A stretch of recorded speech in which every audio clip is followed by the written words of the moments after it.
na Opo. galit ako sa mga nag-iimbento or binabaliktad or binabali or may kakulangan lang ng common sense na mali-mali. Taga-bukid. Yan ba yung matandang mukhang gorilla na puro live ang pinagagawa? Yes po, madam. Sila din po yung humihingi ng dagdag sa budget nila weekly. I have no idea. I was about to ask you, Opo. who is it supposed to be? Can you please state on the record? Ang sabi po nila, ito daw po ay voice recording ni Yusek Claire Castro. Na daw siya po ay may kausap ng mga vlogger. Maraming salamat po, Ginoong Pangulo, at sa ating pinunong mayorya.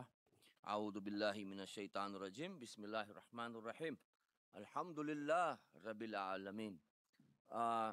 Okay po ba sa ating ginagalang na senadora, ating pong sponsor, na makapagtanong po tayo ng mga ilang bagay? Masaya po ako na sumagot sa mga katanungan sa ating gentleman from Mindanao na sigurado po ako ay gusto rin tumulong para po sa ating mga ahensya ng gobyerno. Maraming salamat po. Bilang ako po ang tagapangulo ng public information, ako po ay katuwang ng presidential communication. Tayo pong dalawa ay magka-partner dahil sinasaad po ng saligang batas na walang mga pinakamakapangyarihan kung hindi ang makapagbigay ng tamang informasyon sa taong bayan. Yan po ay nasa konstitusyon.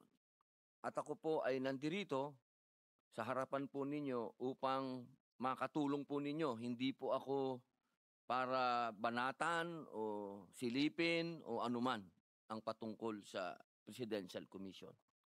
Kaya ako po ay nakasuporta sa inyong budget. Ako po ay isa sa mga tagapagtanggol po ninyo kapag may kinalaman po sa pulisiya. Ako po ay kailanman ay hindi na personal. Lahat po ng issue ko ay political. Hindi po ako kabilang sa mga bumabanat ng walang masasabi po nating mga naninira. Hindi po ako yon. Una ko pong gustong sabihin ay patungkol po dito.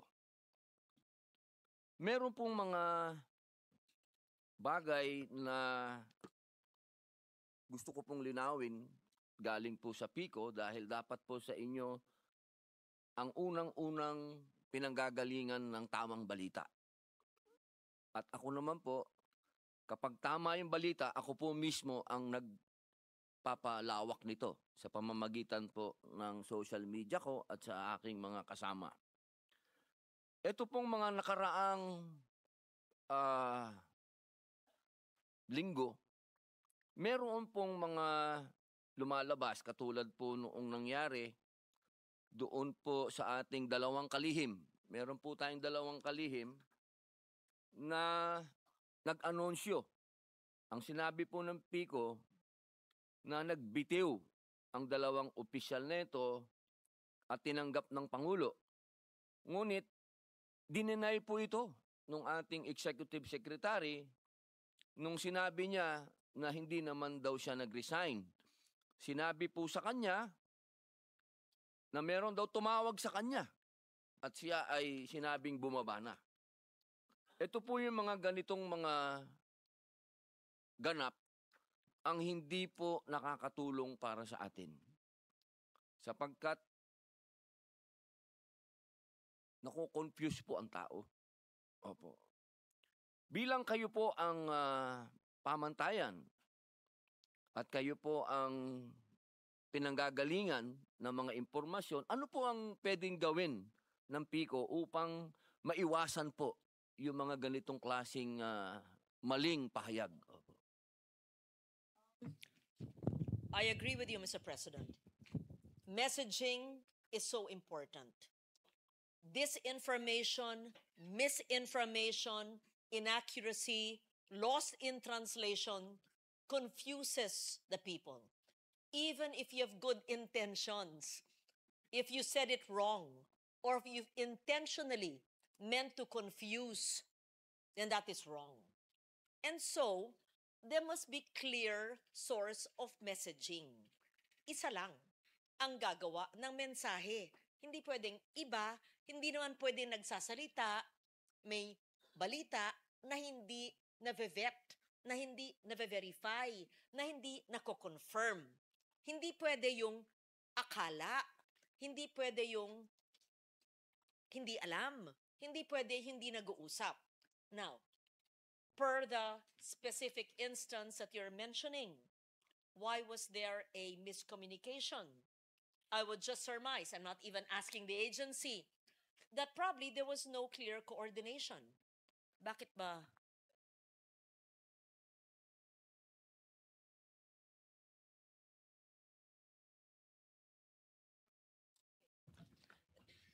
The PCO secretary says that the announcement given by the president himself was conveyed to the PCO, and that is the source of their declaration or their message. So in this case, you followed the process, which is the president himself through the derecho sa inyo gave that statement. So parang sinasabi po, ginang na tagapangulo, na naglabas po kaagad ang USEC nila ng pahayag na hindi po ito opisyal? I am told that the undersecretary's statements emanated from the president. Yes, it was cleared. It was cleared. Cleared by whom? Cleared by me. Cleared by the secretary, and the secretary cleared it with the president. I was, yes, the information Yes. was Ang relayed to me. The ibig pong information- sabihin, opo, The information conveyed by the undersecretary was cleared with the secretary who cleared it. so yun po ang With the tamang president. impormasyon, hindi po yung kumakalat sa media. Kasi may kumalat po sa media na ang sinasabi ng ating dating executive secretary na hindi po yun ang naganap. So ang naganap po talaga yung sinasabi po ng ating USEC. Yes. Again, Yun po ang para alam po natin Okay. kung ano talaga yung Maliwanag. statement. Opo. again, because this will go down in history, ha, tas ako nagde-defend ng budget, ha, Opo. hindi po ako privy sa sinasabi po nila. Ako ay taga-defend ng budget. Pero ito, hindi budgetary process ito. Ito'y kaganapan ng kasaysayan. Opo. Pero para po maliwanag, may mga side, you want to go. You can say it in the microphone, yeah. Just so that it's clear. Because I'm saying this so that it's clear that I am the messenger I'm trying to explain. According to the PCO, they cleared the statement with the president. Opo. Yan po ang pangahawakan natin ngayon. At yan Yes. po dapat ang malaman ng tao. Yes. Opo. Yung pahayag po ng ating dating We may or may not agree, we may or may not believe, but that is what is transmitted to me now Opo, dapat. Opo, by the opo. PCO. Opo.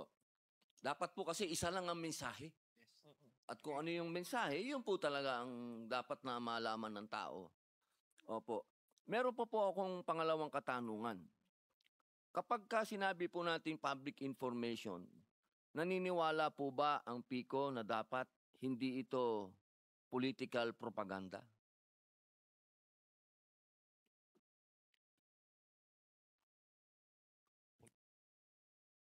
Ang public information po, dapat hindi political propaganda. Dapat po ay katotohanan, di ba po? Absolutely.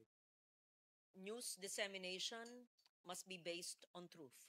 Opo, kahit Yes. walang pinoproteksyonan na kahit na sino. Mali o tama, dapat The public truth. information The truth. malaman Yes. ng katotohanan. Yes, sir. Opo. Meron po tayong katanungan na nakakagulo rin po. Kanina tinanong na po ito ni Senator Raffy. Katunayan, paglakad po niya doon, sinundan ko siya sa lounge. Sinabi ko sa kanya, "Boss, ba't hindi mo pa tinuloy? Tinanong mo na eh." Yung patungkol po sa mga troll, ito po kasi ay kalat na kalat. Alam naman po natin na ang troll ay pinanggagalingan ng bullying. At alam naman po siguro ng ating ahensya na pati po sa pribadong buhay at personal na buhay, marami na pong napapahamak sa bullying. Meron na pong mga batang nagpapakamatay, meron na pong nasisira ang mga buhay, kagagawan po ito ng mga troll. Ang atin po bang ahensya, APICO, ay naniniwala na dapat may troll ang gobyerno? Hindi ko kailangan sagutin, itanong sa kanila.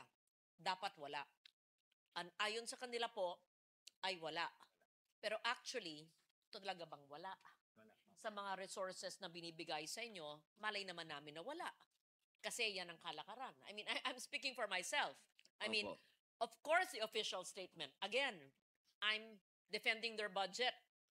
And I'm only saying this based on what is transmitted to me. But, not that I don't believe you, Secretary, but because it happens in real life, we don't know. So, I am told they do Na wala not have po. trolls. Opo. I am told they do not use government funds for fake news and trolls. All But- organic supporters. They're all organic supporters. And if you have any proof, please tell me. And I would be happy to call them out and to prove that to them. Meron po kasing, Yes. opo, maraming salamat po, ginang tagapangulo. Meron po kasing lumabas na voice recording, kung pwede po natin mapanood, para sa inyo po manggaling kung totoo ito o ito ay AIO o ito'y kagagawan lang ng mga ibang taong gustong manira. Pwede po natin mapakinggan.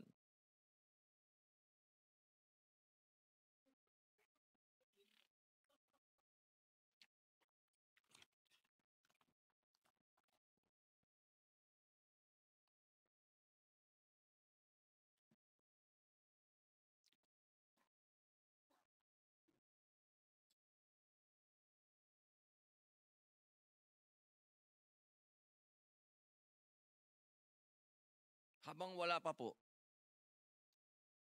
ako po ay merong final na bill kasi.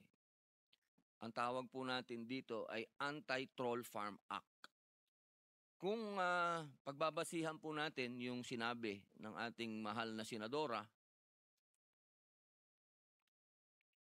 na ang gobyerno ay hindi dapat kinukonsinti ang troll farm, maaari po ba nating malaman Kung kung hawak na Ayan na po. humingi ka na naman ng dagdag. Puro palpak naman yung mga vlogger mo. Pasensya na, madam. Ginagawa naman po namin lahat yung mga script na pino-forward sa amin eh. Sinunod naman po namin. Puro nga kayo palpak eh. Puro kayo hingi ng budget, wala naman nangyayari. Ilan ba hawak mo na class A? Wala po akong hawak na class A. Puro class D lang po. 20 na troll. Sino yan? Yung grupo po ni Madarahog, kasama sila Rosalinda at taga Bukid. Yan ba yung matandang mukhang gorilya na puro live ang pinagagawa? Yes po, madam. Sila din po yung humingi ng dagdag sa budget nila weekly. Talagang kapos na. Hindi na kami magdadagdag. Puro naman walang kwentang ginagawa ng mga yan. At puro kayo kabubuhan sa totoo lang. Puro kayo palpak. Ang sakit naman magsalita, madam. Masakit ba? O masakit na ang bulsa sa totoo lang, nag-aabono na nga ako sa wala akong pera. Dahil sa kahingin nito si Madarahog. Wala akong pakialam at problema mo yan. Napakabobo ng mga kinuha mo. Ay, nagsasawa na rin po ako, madam. Ganito na lang. I resign. Starting today. And remind lang po kita, record din to pag-uusap natin. Shit. Pinatayan ako. Ayon po sa mga pwede niyo pong sabihin hindi sa inyo galing ito Opo. Hindi ko po sinasabing sa inyo galing ito. Opo. Ang sinasabi lang po nila, ito daw po ay boses ng USEC. Sa totoo lamang po ba? Sino po ba ito? I have no idea. I was about to ask you, Opo. who is it supposed to be? Can you please state on the record? Ang sabi po nila, ito daw po ay voice recording ni USEC Claire Castro. Na daw siya po ay may kausap ng mga vlogger.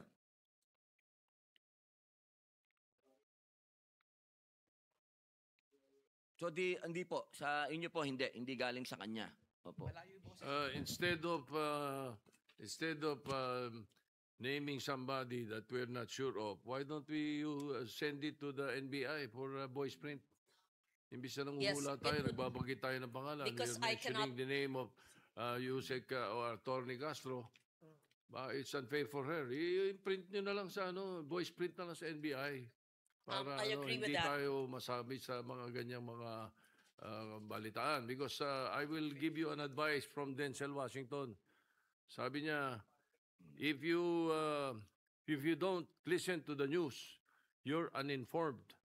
If you listen to the news, you're misinformed. Ay, ganun lang. But Mr. President, I would just like to correct that. When I was in the news, it was the correct information. I worked very hard to validate all the news that I did, at least during my time. But regarding the request of Your Honor, Senator Padilla, I would not be in a position to ascertain the authenticity of the voice, and I would recommend the suggestion of the Senate President to please give that tape recording to the NBI for authenticity. Opo. And therefore, Saka we leave it at that. the voice print and the authenticity of the recording kasi madaling i-splicein ngayon yan. Yes. Madaling Yes. So gawin I yan. would not say it's true. I would not say it's AI. Let the experts determine that. Opo, opo. Kaya po natin tinatanong po yung ating tiga Pico kung may alam po sila dito. Sasagimin lang mo naman nila kung oo o hindi. Yun lamang naman po. Opo. So kung meron pong kumpirmasyon na hindi po sa inyo galing ito, meron din po tayo kasing isang video na inaamin po ng ating Pangulo na merong troll. Pwede po bang papalabas po natin yon?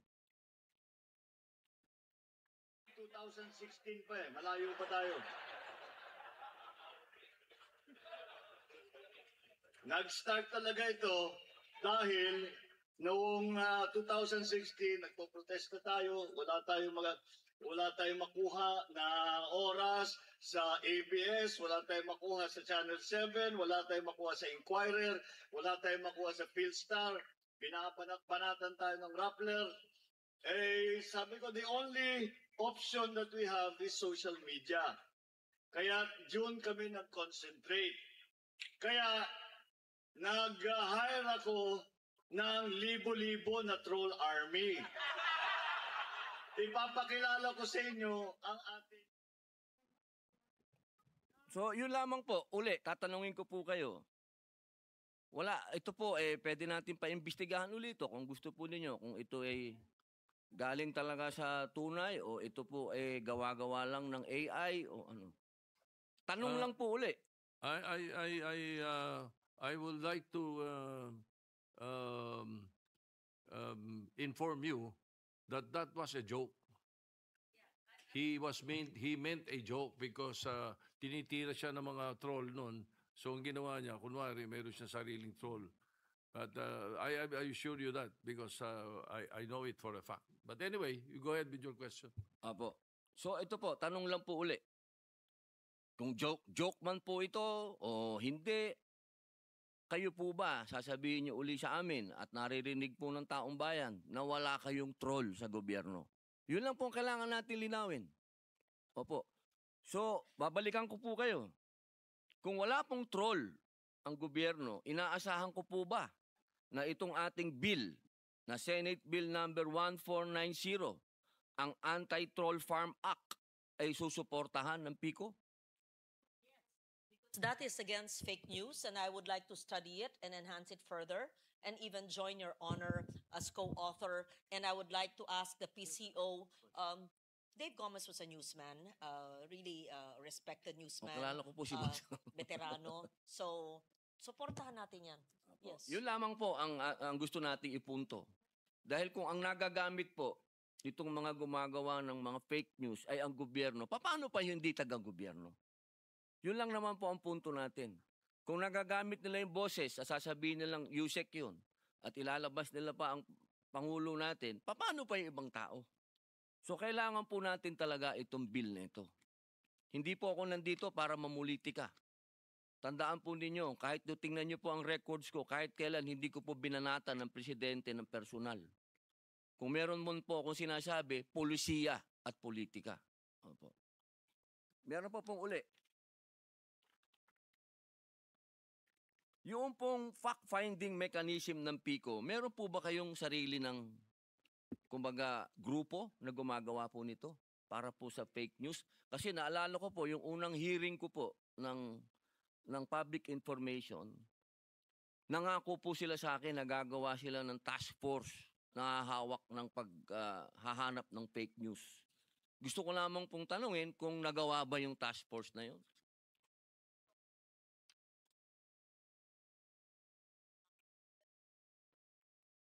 We have the digital media services. Who's the head? The digital media services. And they're supposed, that's the task of the digital media services. Where are you? Hmm? They're Meron supposed po? to do that. So meron na pong opisyal na halimbawa sa inyo pong page o sa inyong ano mas sa national printing. Kasi minsan po pati yung fact-checking ng ibang media outlet political eh. Oo, baka po pwede Mr. galing na President. talaga mismo sa PICO. Yeah. Opo. Yes, actually, Mr. President, each bureau under, whether you're PIA, whether you're in radio, everybody should, it is the responsibility of every media practitioner to do fact-checking. To have a group for fact-checking. Nung panahon namin, walang ganun. Kasi kami-kami nag-fact-check. If you're a journalist worth your salt, you should know your sources. You should stand on the truth. You should verify it not once, not twice. Wala pang Wikipedia at Google ng panahon ko eh. Aalamin ko, and I will stand on the news that I deliver, that I produce, and that I write. And that's how the virtues of our newsmen should be. Whether you're in still in print or on TV, mainstream, or on digital. That's how the culture should be. But then, if there is a dedicated fact checker, well and good. For facts, so that it's not used for propaganda, for political propaganda, as you say, but they have the digital services. Hayaan po nyo, pagkatapos po nito, maliban dun sa hearing na ginanap noon, uupuan ko sila. You can join me. You can be in a committee room so we see what kind of fact-checking they do. Opo, mapakahalaga po nun Yeah. sa panahon ngayon. Dahil ligaw na po ang ating taong bayan. Minsan kung ano pa yung fake news, yun po ang pinaniniwalaan ng tao. Alam niyo po kasi ang nakakatakot ngayon, pag nauna yung fake news, tapos nilalabas mo na yung totoo, That's true. dahil marami nang nakabasa, marami nang nakapanood ng fake news, ang pinaniniwalaan ng tao yung fake news. Kaya sana po, meron din po tayong panukala patungkol dyan, suportahan din po ninyo. Kasi Na dapat, magkaroon po Yeah. ng matinding kaparusahan ang gumagawa ng fake news. Opo. I agree with you. First, I will co-author the No Troll Farm Act. Number 2, kung ang news dapat, gaya ng panahon namin, television man o print o radyo, alam mo kung kanino galing yung balita. Di ganun din sa digital. Wala namang pinagbago yan eh. It's just a different medium. It's just digital. So dapat alam din natin yung source. Alam yung producer, alam yung writer, alam yung anchor, alam yung boses kung sino siya. O di dapat may attribution, di ba? Sino yung researcher para pag may mali, sino? Sino yung nagsabi? O di dapat may attribution, Opo. di ba? Opo. Tama po. Sang-ayon ako dyan. Galit na galit ako sa mga nag-iimbento or binabaliktad or binabali or may kakulangan lang ng common sense na mali-mali. Opo. Iba sinasadya, iba Karamihan po sinasadya. sinasadya Opo. or walang kaalaman or walang kakayanan. Opo. Tapos bigla na lang nagkaroon ng platform na libre, magsalita na wala naman pinanggalingan ng katotohanan. I agree with you. Salamat Yeah. po. Noong pong talon na po tayo sa isang nung nakaraang buwan lang po na-sponsoran po natin ang Right of Information. Ito po ay LIDAC. Opo. Inaasahan po natin sana ang PICO na sa darating pong interpelasyon po nito dito mismo sa plenaryo, inaasahan po ba namin na nandun po kayo? Mr. President, they will support you and support us on the right to information. It's a priority legislation. Yes, it's LEDAC priority as you mentioned. Sir, nandun po kayo, ah. Yeah, definitely. Opo. Kayo na pong bahala dun sa mga gustong mag-interpolate. Ito na lang po, last question na lang po ito. Noong 2024 po, sa ilalim po ng GAA ng 2024, nailaban po natin dito sa Senado ang karagdagang budget ng PTV4. Ito, naglagay po ng 3 million para sa payment po ng mga employees and benefits po. Benefits and entitlements po nila na may kinalaman po sa overtime pay. Gusto ko lamang pong malaman kung ito po bang pera na ito ay nakarating doon sa mga empleyado. Opo. Yun lang po. Last question na po yun. Kung Thank ito you po for ba that. may napuntahan, yung 3 That- million. Thank you so much for that. We will add that to what they will liquidate from the billions that were given in 2015 to the 3 million given last year. I appreciate, ha? Nagamit daw. Hindi, resibo. Nagamit daw. Pero humingi ako resibo. So, they will give, Your Honor, a list of all the amendments that we have given since 2015, even before their term. Yun po. Okay. Yes. Napakagandang balita po niyan. Dahil yun lang po yung, alam nyo, kahit na sa larangan po ng pag-aartista, kilala ko rin po yung mga nasa news, kilala ko rin po. Parang isang pamilya lang po kami. Alam niya naman yan, sir. Tayo. Kaya kung ano yung nararamdaman ng mga yun, nararamdaman din natin. Kaya maraming salamat po. Yun lamang po, Ginoong Tagapangulo. Ay, Maraming salamat po. Mali bang malaman yung bill number na sinasabi ni Senator Padilla? Opo. Senate Senate Bill Bill number number 1490 po. Anti-fraud 1490 po. 1490. Opo. That's good, ano? Pero I have a better idea. Why don't you also support Senate Bill 191? Na mas nauna, it is the Anti-False Content and Anti-Fake News Act, which I filed July 7, 2025. Isama nyo rin yan sa priority ninyo. Opo, opo. Ito magiging encompassing yun at mas sapul yung mga fake news. Dahil dito sa hall na to, ako pinakamatinding biktima ng fake news.